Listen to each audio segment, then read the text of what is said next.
DANIEL AKROYD'S REVENGE. Chapter 5.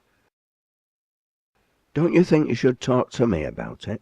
William Mather sat at the dining room table, his head in his hands. He looked up at his wife. Amelia smiled back at him. "You look as though you've all the worries of the world on your plate. What's the matter, love? Surely it's not that bad." "Bill Holland, that's what the matter is. He can be so bloody stupid at times, and that's swearing." Amelia laughed.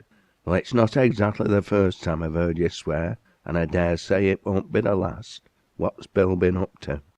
"He's rallying union members for strike action." "Bill Holland organising a strike? What have you done, William Mather? Bill wouldn't do that unless it was serious, or he was absolutely desperate."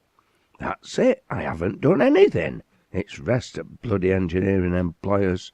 They've decided to wage war on union afore it gets too powerful. They're out to break it." Amelia listened patiently as her husband explained. It was now 1852. The Amalgamated Society of Engineers had been in existence for just 12 months, but its membership was growing, and growing fast.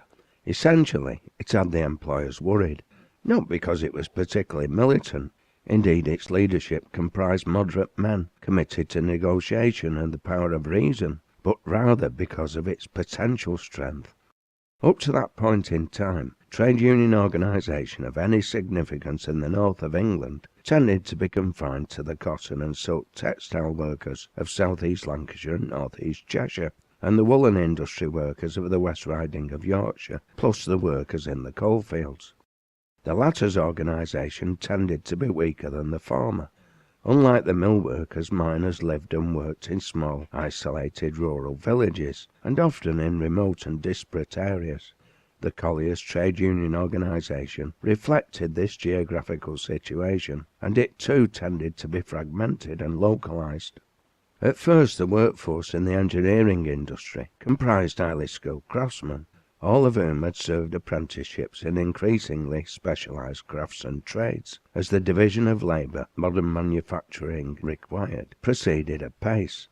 Their skills were in great demand, and therefore commanded higher wages. They had stood aloof from trade union organisation. When they did form unions, they did so on a craft basis. Like the miners, this often left them fragmented and weak, although they didn't face the disadvantage of geographical isolation. As the Industrial Revolution gathered pace and momentum, the engineering industries grew rapidly. The factory system, the increasing use of machinery, and the replacement of water power by steam power, the rapid development of new technology, the growth of the railways, and the increased market for metal goods meant the demand for metal workers often outstripped supply. It took time to train an engineer, and they required a higher level of education than other workers. They had to be able to understand and sometimes prepare an engineering drawing, and they had to be able to read and write. Often they designed the product they were required to manufacture, and had to solve complex structural problems. In the case of the textile finishing machinery the Mathers produced, its leading engineers, such as Bill Holland, also required a detailed knowledge of dyes and industrial chemistry, as well as expertise in mechanical engineering. As a result, over the decades, engineering workers had not suffered the same degree of wage cuts, short-time working, layoffs and unemployment as textile and other workers. They were rightly regarded as the aristocracy of labour, or rather they had been. The only constant thing in life is change, and they were not immune to the basic economic rules of laissez-faire capitalism. Engineering employers adhered to the philosophy buy cheap and sell dear with a tenacity equal to that of the most grasping mill owner. With the introduction of ever more sophisticated machine tools, standardized screw threads, and interchangeable parts, through the pioneering work of people like the engineer Joseph Whitworth, their work too was being de-skilled. The law of supply and demand switched the balance of power in their employers' favour. The ASC, with its democratic structures based on local branches, a nationally elected leadership, district committees and officials, and annual policy-making national conference, provided an inevitable and increasingly attractive method of curtailing the threat of growing competition between individual workers to accept cuts in wages, working and living conditions. Trade unions were still technically illegal in the sense they were outside of and not protected by the law, but were no longer criminal organisations as they'd been under the Combination Acts. Nonetheless, they were rightly seen by the masters as a threat to their mastery and their right to manage, a euphemism for their right to impose a dictatorship within the workplace, just as they sought to impose their political dictatorship through their increasing control of local and parliamentary government. Faced with a rapidly growing union, the engineering employers, organised nationally through their parliamentary committee, had decided to embark on a campaign to smash the Amalgamated Society of Engineers before it could get off the ground. Selected firms would impose wage cuts, which they knew the union would have no alternative but to resist. They'd then respond by locking the workers out of the factories, provoking others into strike action in support of their fellows.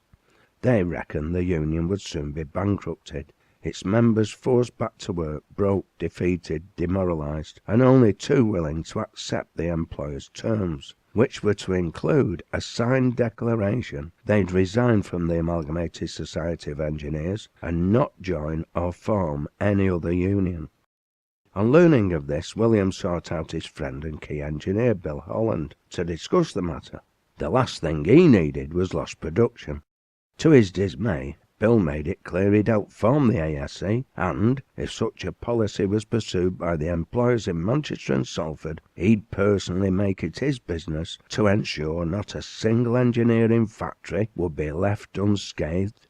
If and you buggers declare war on us, I'll do everything in my power to ensure every factory's bloody idle, including this and William Mather, had been his precise and extremely blunt words. Bill was a man of principle and didn't like yes-men or bullshitters any more than his employer did. As soon as her husband had informed her of this, Amelia had laughed aloud again, much to William's discomfort. "Quite right too," she said. "Good for Bill. I reckon I'd say exactly the same. Bloody hell, woman, don't you start. I've important orders to deliver and deadlines to meet. Then you should use the sense the good Lord provided you with. Initiate some serious talks with Bill and the rest of your workforce, and maybe you should try and talk some sense into your fellow employers. From what you've said, they're the cause of your problems, not Bill Holland, your workers, the union, or anybody else for that matter. Have a good mind to bloody well sack Bill, that'll nip it in bud." "Sack Bill? Oh, my dead body, and I'll get young William against you. We'll both joint strike and we'll involve the servants. You'll be cooking your own tea and washing and mending your own clothes." "Oh, William thinks the world of Bill. He's the one who got the lad enthusiastic and excited about engineering in the first place. You owe Bill a lot." She gazed into her husband's eyes. "I'd also remind you, William Mather, Colin and you wouldn't have a business now if it weren't for Bill Holland. You'd have been looking for a job as a manual worker if it hadn't been for him." She shook her head, defying him to contradict her. "Next time he gets you out at Middin won't be. First, go and talk to him, and do it now. I'll come with you if you want." She weighed her husband's reaction.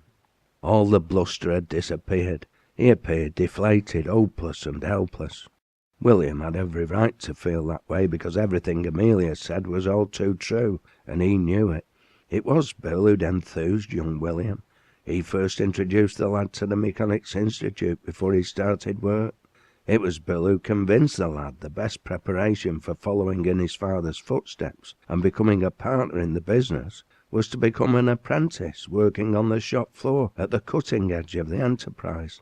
In fact, it was Bill who had first convinced the Mathers, both Colin and himself, they should be financial patrons of the Mechanics' Institute, and thus outplace what was to become Manchester's premier centre of industrial and scientific learning and training on a sound foundation.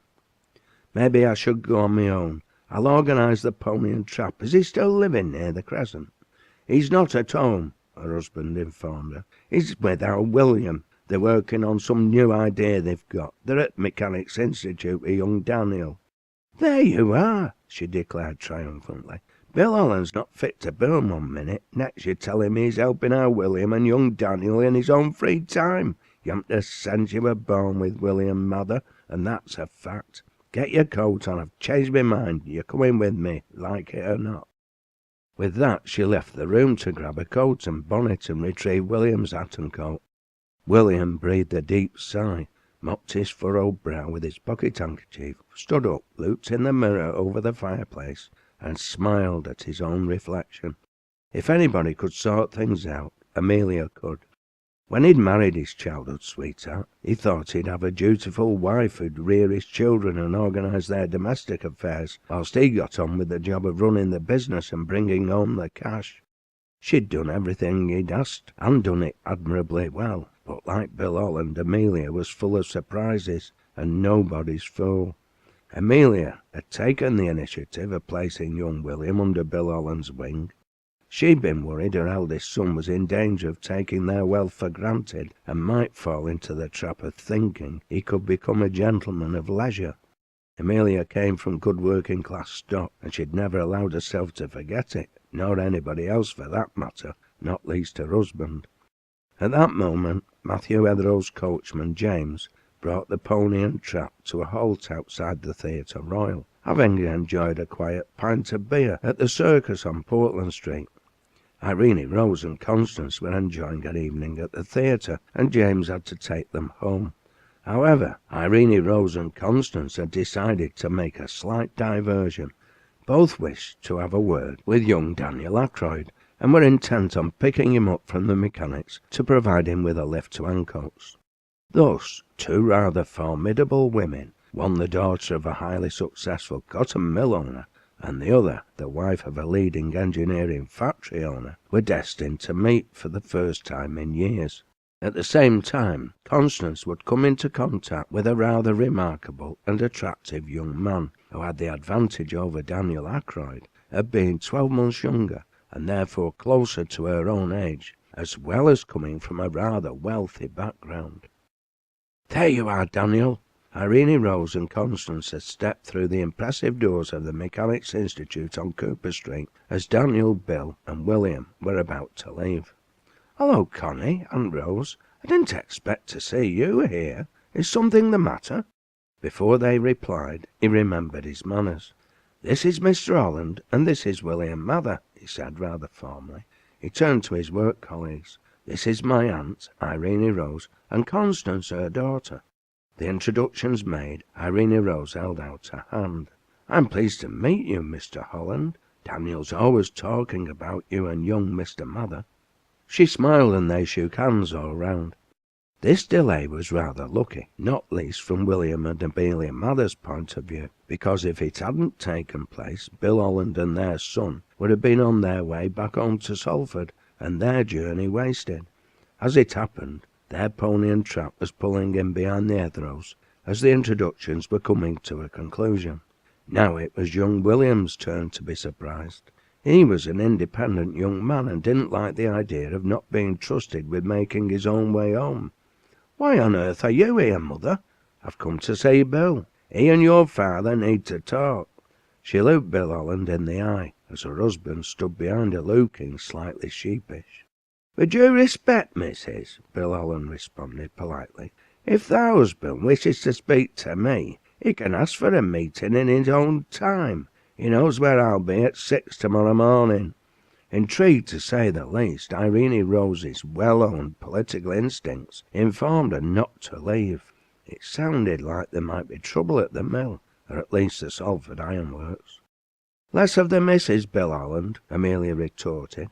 "We've been on first-name terms for at least 20 years. Don't you start being obstinate as well. I've told William I'm not having it, and I'm telling thee the exact same message." Amelia turned to Irene Rose. "Men, what would you do with them? They both need their heads knocking together." Irene Rose decided to attempt to defuse the situation. She knew William Mather Senior. He'd supplied her father with textile machinery in the past, and occasionally been a guest in her home, although it had been a long time since she'd met his wife. She turned to him. "Good evening, Mr. Mather. It's good to see you. "And you, Miss Rose, I just wish circumstances were more auspicious," he replied resignedly. "May I suggest we retire to more comfortable and private surroundings?" she asked diplomatically. "The York Hotel is just around the corner, and they provide an excellent Darjeeling. All kinds of problems can be solved over a nice cup of tea, don't you think?" Amelia looked at her, obviously surprised. "Whatever must you think of me?" she responded, holding her hand out. "Are you Irene Rose Heathrow, Matthew's daughter?" Irene Rose took the hand and shook it, laughing as she did so. "I wasn't much older than Constance when we last met, but I'm now married. My surname's O'Donnell." "Well, Irene Rose, it was a long time ago." She gazed into the younger woman's eyes. It must have been all of 20 years since she'd seen her friend's daughter, who she thought must now be in her very early 30s. "You know, it's so good to see you, Rose. You look just like your dear mother. She always was good looker amongst us mill lasses." She shook her head as if she couldn't quite believe her eyes, before drawing herself back to the business at hand. She placed her arm firmly in the crook of Bill's. "Right, Bill, you can escort me quick as you like, and my William can escort Miss Rose. If she's out like her mother, we'll soon have this pickle sorted." With that she set off, half cajoling and half pulling a much bemused and increasingly compliant Bill Holland along with her. Constance, young William, and Daniel, none of whom had a clue what was going on and were all agog, followed on close behind, whilst Irene Rose and William Senior brought up the rear. Matthew Heathrow sat in his library in Hardwick Green. He'd helped Grace put Bess, Faith, and Benjamin to bed, begun to read a book, and was now highly agitated. Grace had only recently asked him if he required anything, and he'd said he thought he should wait until Irene Rose and Constance returned. At that point he looked at the grandfather clock and realised just how late it was. He'd confided his worry about the lateness of the hour to Grace, but the maid assured him everything would be fine. After all, James had gone to meet them, and he was a reliable old fellow. "I bet they've gone to see young Daniel," Grace had pointed out. "They'll have taken lad home and be gossiping with him and his father." Matthew had nodded agreement. It was Daniel's regular night at the mechanics, and Irene Rose did have to pass it on the way home from the theatre. He told Grace she could retire for the night. If he needed anything, he knew where the kitchen was. She in turn had grinned, thanked him, and wished him good night. Matthew had returned to his book, but couldn't concentrate, beginning to worry all the more. He stood up, ready to start pacing back and forth in front of the fireplace, as he was prone to do in such circumstances. He heard the sound of the key in the lock of the front door, relaxed and sat down again, only to stand up once more as his son-in-law entered the room, alone. "Are you all right, Matthew? You look worried, so you do," Michael O'Donnell inquired. "Irene Rose and Constance aren't back from the theatre yet. It's gone 10 o'clock. The Irishman smiled and shook his head. "I'm sure they'll be fine, Matthew. You shouldn't worry. Irene Rose is a big girl now." His wife's laugh interrupted them.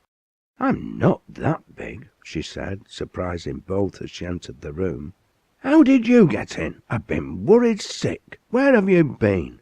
Matthew's agitation didn't seem lessened by her sudden appearance. "Through the front door and to the theatre, but not in that particular order. Why have you been worried? Where's Constance?" "She's in the kitchen making a pot of tea. What's all this about?" Matthew sat down again. "You said you'd be home by 9:30 and it's now 10:15. Constance should be in bed, fast asleep." Irene Rose laughed at his unnecessary concern. "William Mather and Amelia send their regards," she responded.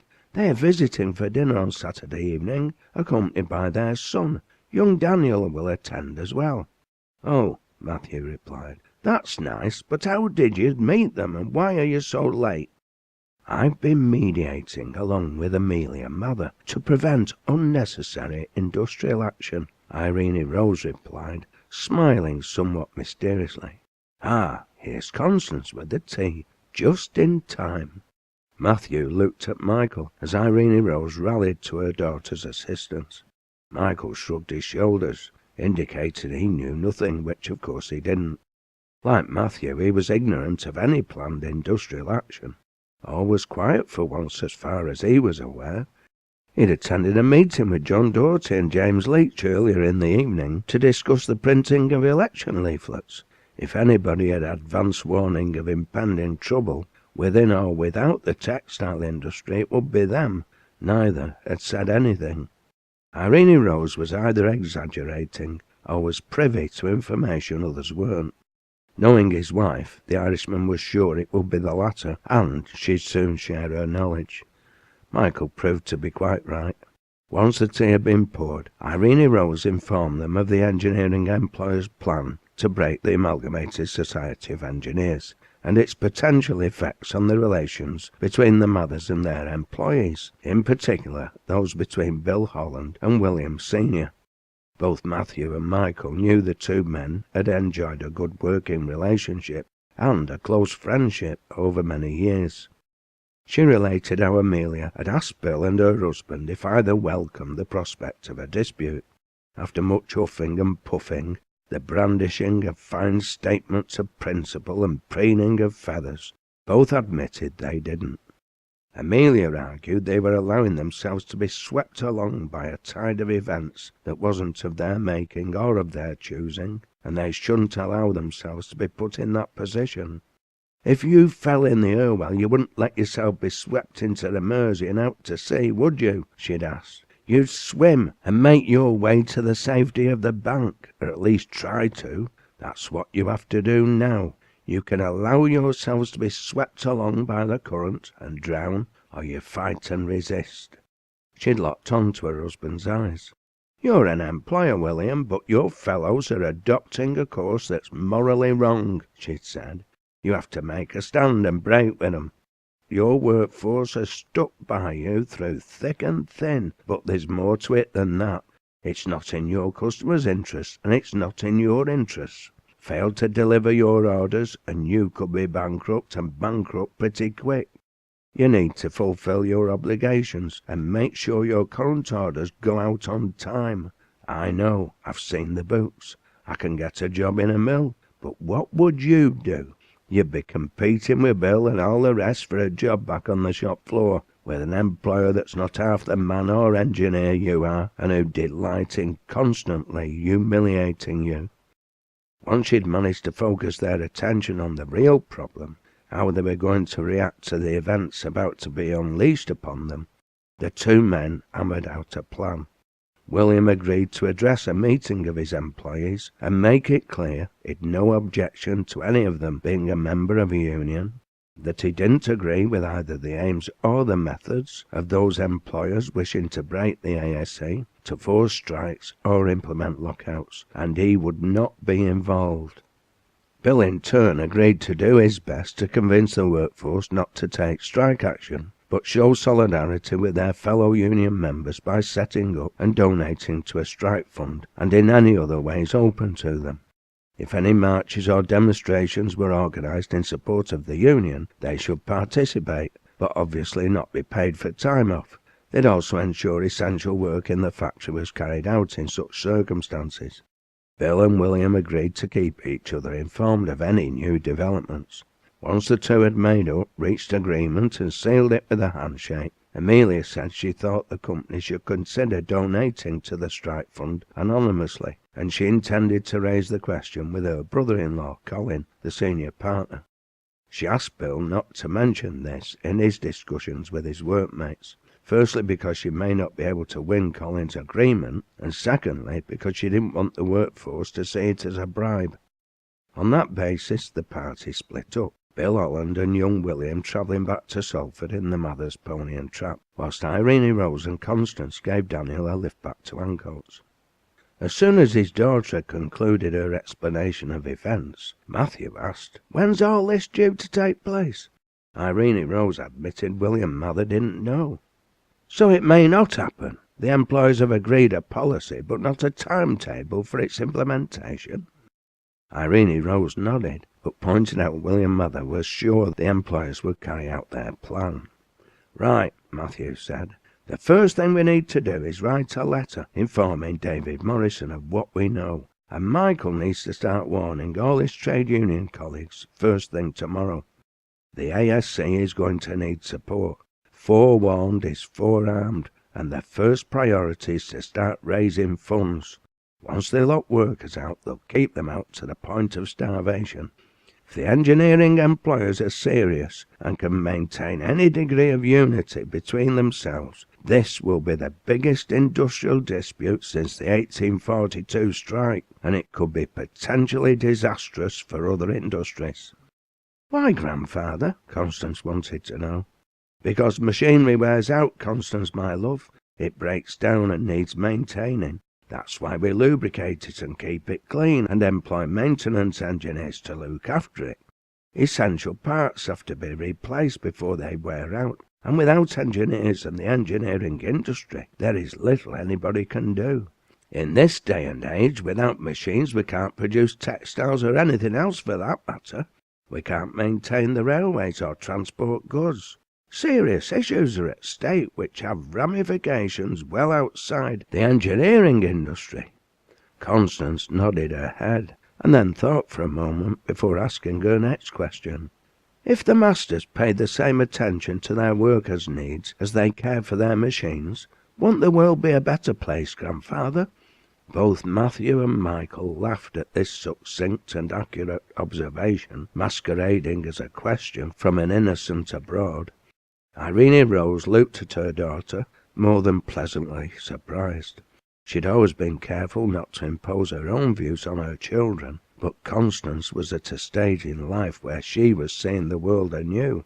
She also seemed to be asking the right questions, and beginning to reach what Rose thought were positive conclusions, no doubt, at least partly, through young Daniel's influence. A good point, extremely well made, Constance, she replied encouragingly, but I think it's well past your bedtime, young lady. You've had a busy day. It's time to dream of Daniel. Don't you think young William Mather's rather attractive, mother? She responded. I'll be up early in the morning. I'm going to help in the nursery again. She rose from her seat and walked over to Matthew, put her arms around him and kissed him on the cheek. Good night, grandfather. Don't stay up too late. Sleep tight. Watch the bugs don't bite. Having repeated this nightly ritual with her father and mother, she took herself off to bed, leaving Irene Rose to wonder about her reference to young William.